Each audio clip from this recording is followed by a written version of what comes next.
আজকের গল্প ভাঙা গড়ার খেলা। লেখনীতে অদিতি ঘোষ। শীতটা এবার বেশ জাঁকিয়ে পড়েছিল। ঠান্ডার দাপটে বেশ কিছুদিন ধরে সূর্য ডোবার পর থেকেই বারোয়ারিতলা একেবারেই শুনশান থেকেছে। সন্ধে হলেই নিজের নিজের বাড়িতে লেপ কম্বলের তলায় আশ্রয় নিতে হয়েছে প্রায় সকলকেই। বিছানায় বসে বসে টিভি দেখে সময় কাটিয়েছে বেশিরভাগ মানুষ। বলা যায় গৃহবন্দী হতে বাধ্য হয়েছে সবাই। ঠান্ডাটা কবে কমবে সেই আশায় বসে থেকেছে গ্রামের মানুষ। গরম পড়তেই তাই পূর্বপাড়ায় বারোয়ারিতলা চেহারাটা বদলে গেছে। এখন সান্ধ্যকালীন আসরটা বেশ জমে ওঠে। গল্পগুজবের সঙ্গে একই তালে চলছে ক্যারাম খেলা ও তাস খেলা। নয় নয় করে অসমবয়সের 25-30 জন হাজির থাকে এই আড্ডায়।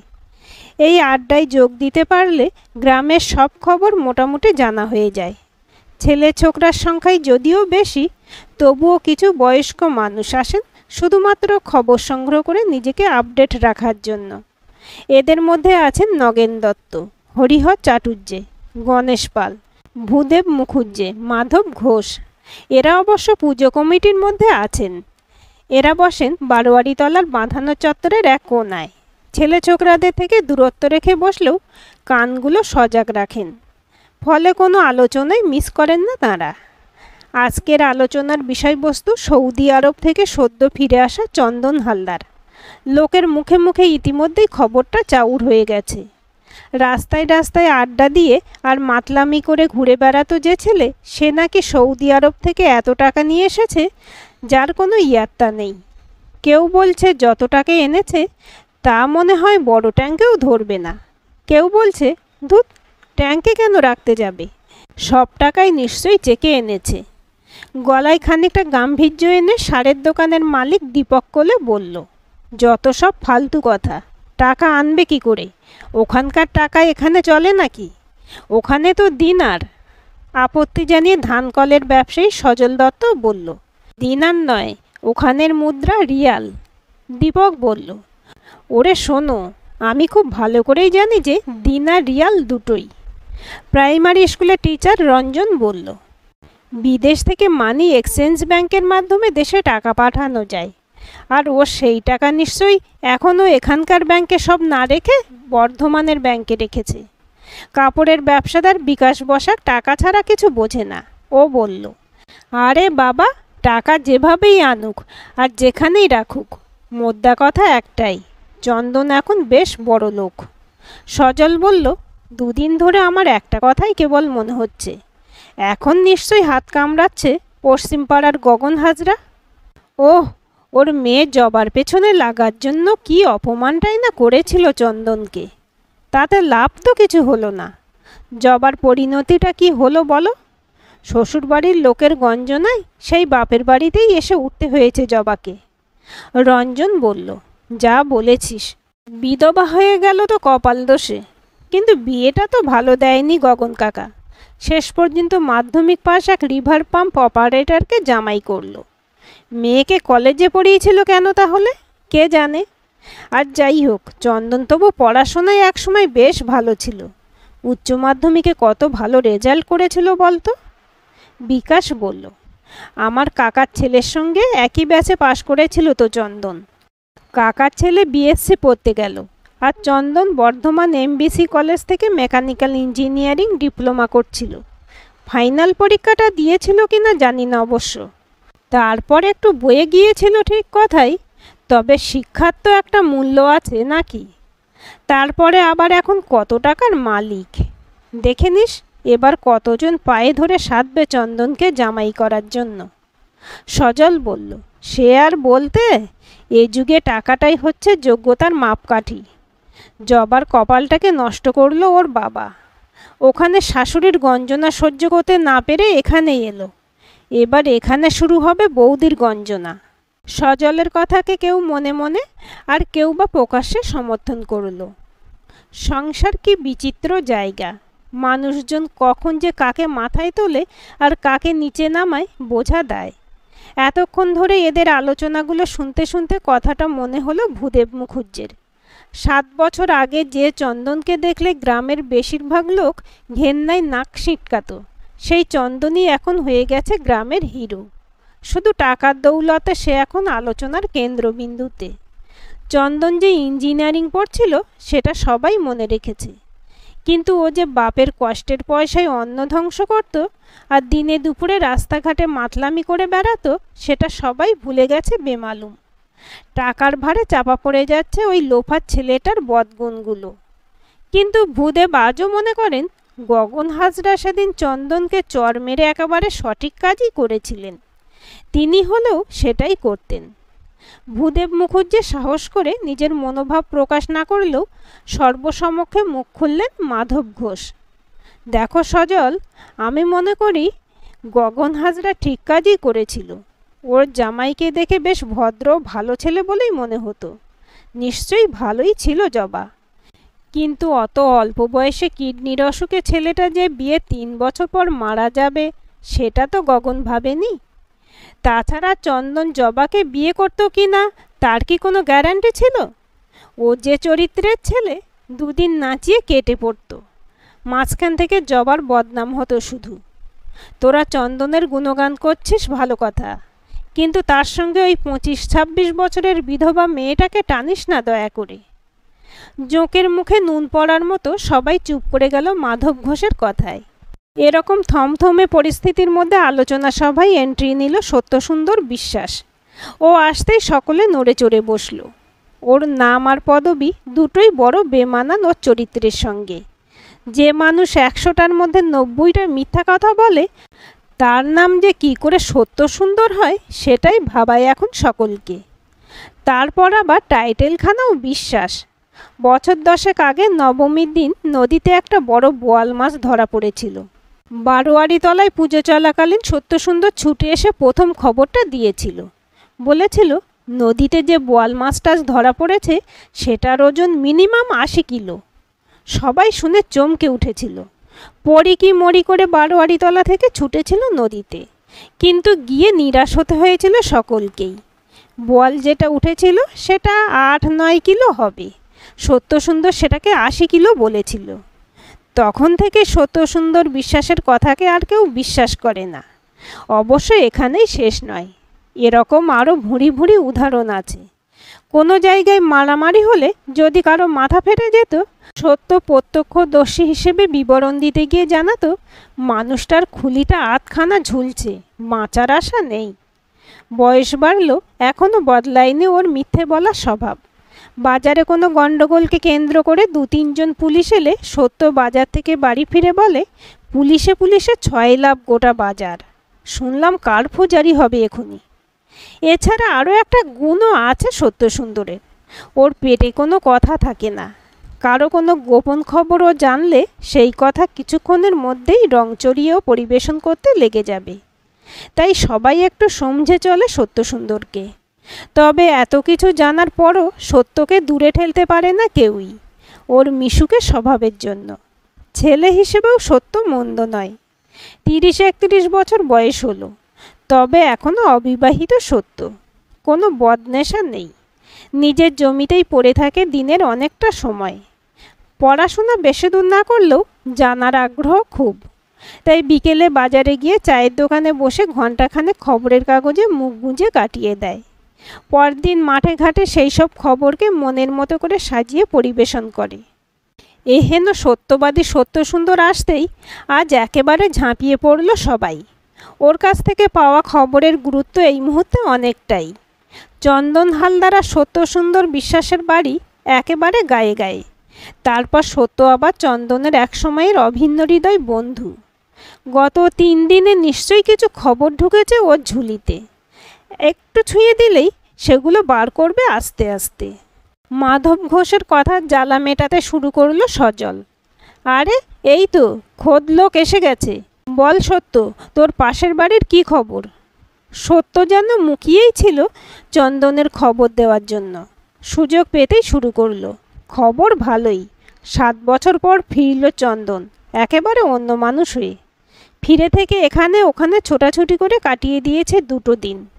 আজ দুপুরে এসেছিল আমাদের বাড়ি, তখনই একটু গল্প টল্প হলো। চন্দন বৎসঙ্গে পড়ে নেশা ধরেছিল ঠিকই, তবে চাকরিতে যোগ দিতেই ওর কোম্পানি এমন জায়গায় পাঠিয়ে দিল ওকে এখানে নেশা করাটাই ছিল দণ্ডনীয় অপরাধ। ব্যাস, জম্মের মতো নেশা করা ভুলিয়ে দিয়েছে একেবারে। ওকে এখন দেখেছো তোমরা কেউ? রূপ তো 10 গুণ বেড়ে গেছে, একেবারে যেন হিরো। বিকাশ বলল, সে তো বুঝলাম, তবে টাকা পয়সা কীরকম এনেছে বলেছে কিছু? ওসব কথা হয়নি, তবে একটা খবর দিই তোমাদের। চন্দন বলল আগামীকাল সন্ধ্যায় বারোয়ারিতলায় আসবে ও। সকলের সঙ্গে নাকি কিছু আলোচনা আছে।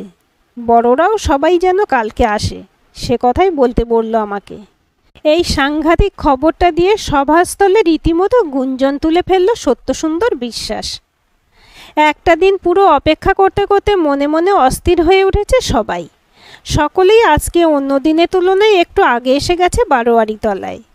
খবরটা জানাজানি হয় অন্য দিনের তুলনায় আজ লোকসংখ্যা অনেকটাই বেশি। ঠাসাঠাসি করে বসতে হয়েছে সকলকে। ঠাকুর দালানের সামনের কংক্রিটের বেঞ্চ 4টে ভর্তি। সকলের কৌতূহল তুঙ্গে। কি বলবে আর চন্দন হালদার? বয়স্করা ভাবছেন সকলকে থাকতে যখন বলেছে, তাহলে মনে হয় এবার পুজোয় বারোয়ারিকে মোটা টাকা চাঁদা দেবে চন্দন।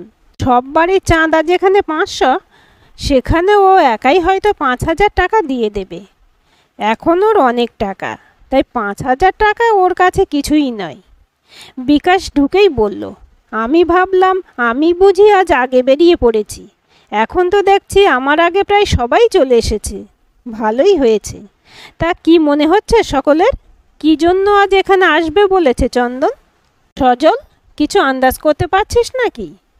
সজল উচ্ছ্বসিত হয়ে বলল, আলবাত পারছি। চন্দন এবার পুজোয় মোটা একটা টাকা দেবে নির্ঘাত।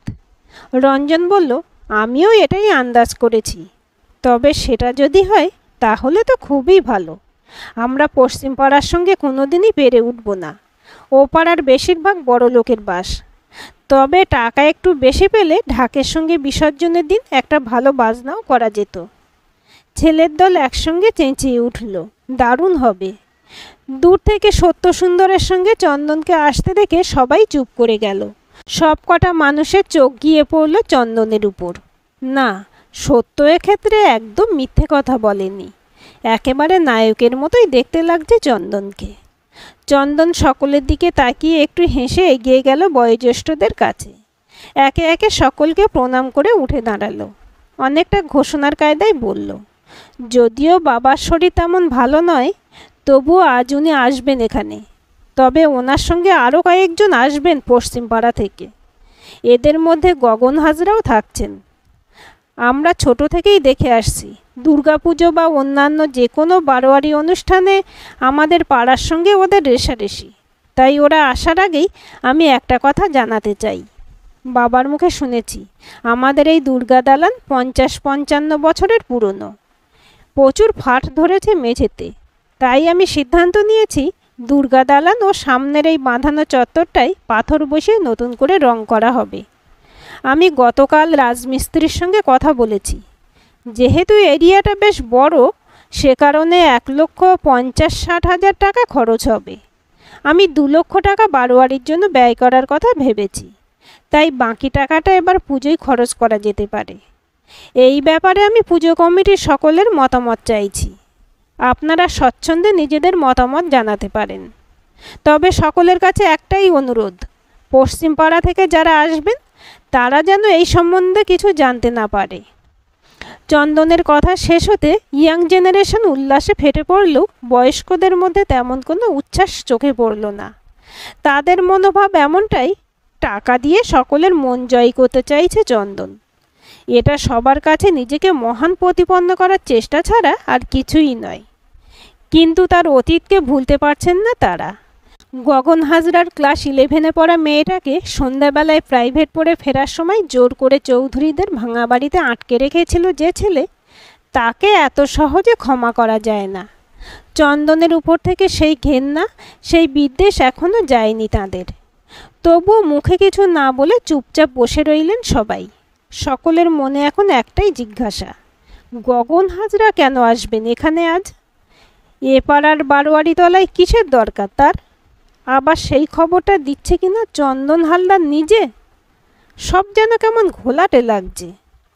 চন্দনের বাবা বাসুদেব হালদার আসার মিনিট 2-3 পরেই এলেন গগন হাজরা, সঙ্গে দুজন প্রতিবেশী। যতই হোক, তারা অন্য পাড়ার মানুষ, তাই তাদের বসার জন্য বেঞ্চ ছেড়ে দিয়েছে ছেলেরা। তারা বসতেই চন্দন বলল, আমার বন্ধু সত্য আপনাদের কিছু বলতে চায়। ও বলার পর আমি কিছু বলবো। সত্য, তুই বল যা জানিস। সত্য শুরু করলো, আমি জানি সবাইকার আমার সম্বন্ধে কী ধারণা, তবে আজ আমি যা বলবো তা অক্ষরে অক্ষরে সত্যি। ইঞ্জিনিয়ারিং কলেজের হোস্টেলে থাকার সময় মদ ধরেছিল চন্দন।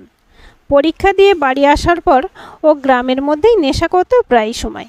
এতটাই নেশাগ্রস্ত হয়ে পড়েছিল ও যে দিনে দুপুরে মাতাল হয়ে পড়ে থাকতো এখানে ওখানে। 3 মাসেই ও পার মাতাল হয়ে গিয়েছিল। বাসু কাকা বাড়িতে ঢুকতে দিতেন না, এই কথা সবাই জানে। কিন্তু যে কথা সবাই জানে না সেটা এখন বলবো। মেয়েদের ব্যাপারে কোনো আগ্রহ ছিল না চন্দনের।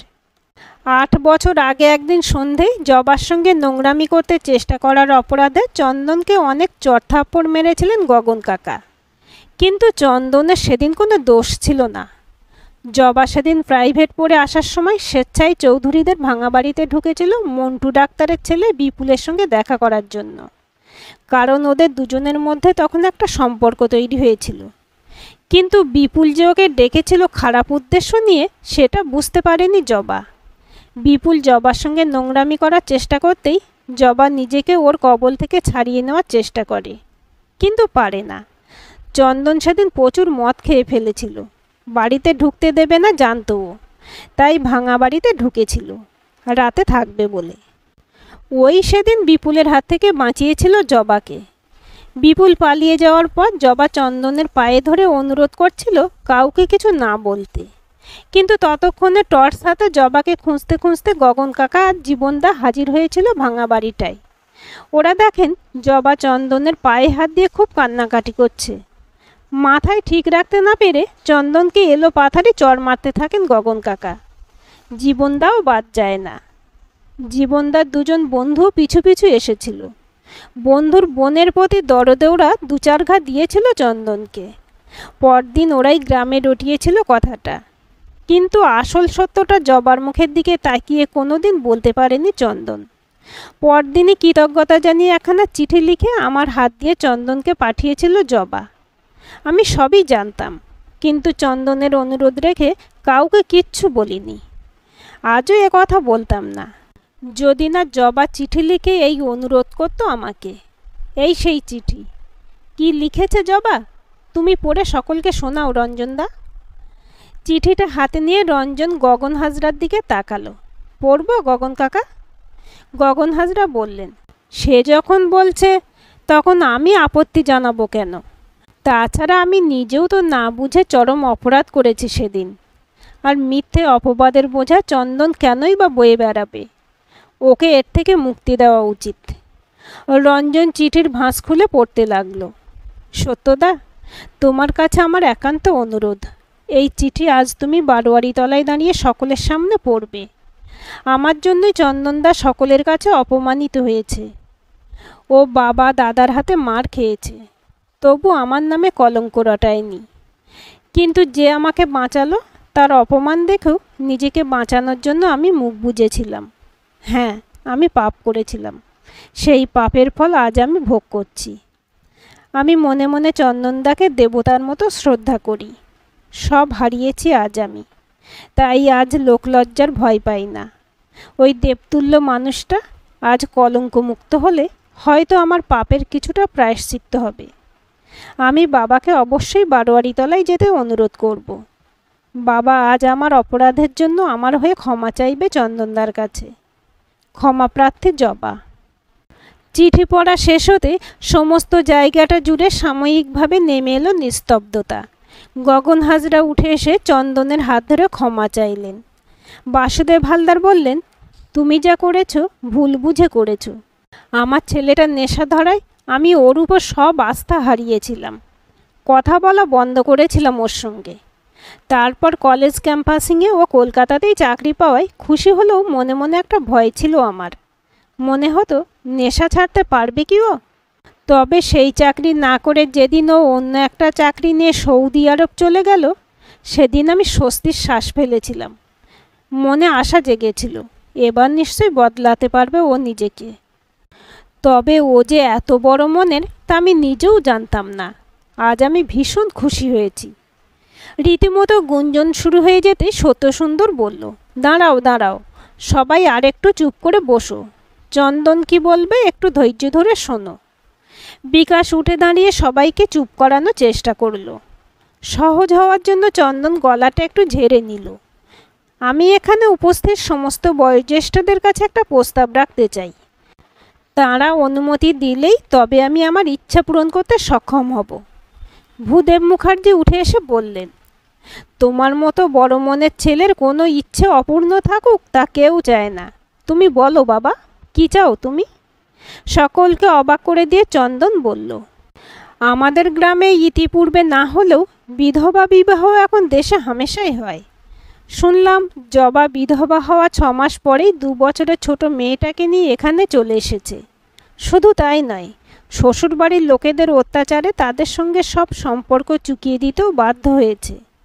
গগন কাকা ও অন্য সকলে মত দিলে আমি জবাকে বিয়ে করতে পারি। আমার বাবার কোনো অমত নেই। এবার বলুন আপনাদের সকলের কি মত? এরকম অপ্রত্যাশিত প্রস্তাব শুনে সকলেই হতবাক হয়ে গেছেন। ওর মুখের দিকে তাকাচ্ছেন। সবাই ভাবছেন কে দেবে চন্দনের প্রশ্নের উত্তর। 70 বছরের হরিহর চাটুর্যে উঠে দাঁড়িয়ে বললেন, খুব ভালো প্রস্তাব।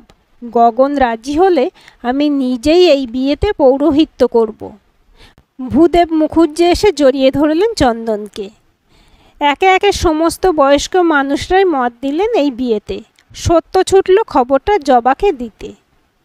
দেখতে দেখতে 3টে বছর পেরিয়ে গেছে। বিয়ের পর 10 দিনের মধ্যে চলে যেতে হয়েছিল চন্দনকে। কারণ 10 বছরের কন্ট্রাক্টে সৌদি আরবে চাকরিটা নিয়েছিল চন্দন। আর চাকরি করতে চায় না ও। পুরো 10 বছরের মেয়াদ শেষ। এবার নিজের গ্রামে থেকেই ব্যবসা করার সিদ্ধান্ত নিয়েছে ও। বিয়ের পর থেকে জবাকে সময় দিতে পারেনি এতদিন, তাই এবার সব উসুল করে দিতে চায় চন্দন। এক শ্বশুরবাড়ি থেকে বিতাড়িত হতে হলেও এবার জবা মনের মতো শ্বশুরবাড়ি পেয়েছে। চন্দনের মা বাবা অত্যন্ত উদার মনের মানুষ। নিজের জীবনে কোনোদিন এমন সৌভাগ্য আসবে তা স্বপ্নেও ভাবেনি জবা। আমি দূরে থাকলেও বাসুদেব হালদারের সংসারটাকে খুব সুন্দর করে গুছিয়ে নিয়েছে জবা ওর হাতের জাদু দিয়ে। আজ চন্দনের ফেরার দিন। ছোট্ট মেয়েটা সকাল থেকে ঘর আর বার করছে বাবার আসার পথ চেয়ে। তেমনভাবে কাছে পায়নি জবা চন্দনকে। নিজেকে উজাড় করে দেওয়ার সুযোগ পায়নি এতদিন।